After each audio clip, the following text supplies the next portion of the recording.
ben ritrovati con il TG Flash di New Sicilia. Nella strada statale 115 vicino al bivio di Palma di Montechiaro, un uomo di 44 anni è stato vittima di tentato omicidio. Il protagonista del drammatico episodio, che si trovava a bordo di un'auto, è stato colpito al collo da alcuni colpi di arma da fuoco intorno alle 7 del mattino, vivendo un vero e proprio incubo nel giro di poco tempo. Nonostante i colpi ricevuti, la vittima è comunque riuscita a chiedere aiuto per poi essere stata trasportata in ospedale. Un bambino di 9 anni è stato investito nella serata di sabato in via Garibaldi, nel centro di Villa Rosa, dove attualmente si trova in prognosi riservata. Il conducente di una Fiat Bravo lo ha travolto accidentalmente, ma fortunatamente si è fermato per prestare soccorso.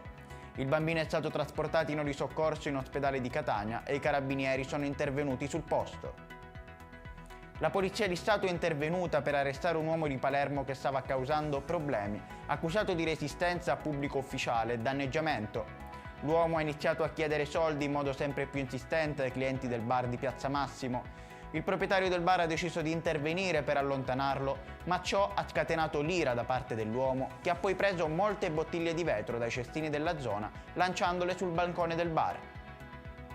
Recentemente le forze dell'ordine impegnate nei controlli dei flussi merce import ed export dal porto di Palermo hanno effettuato un sequestro di 54 tonnellate di pellet provenienti dall'Egitto e destinati a una società di Carini, sempre nel capoluogo siciliano. Inoltre è stato scoperto che il pellet di legno per riscaldamento domestico era stato falsamente dichiarato di classe A1 invece di A2, con supposte qualità merceologiche più elevate. Ed è tutto per questa edizione, il prossimo appuntamento sarà alle ore 14.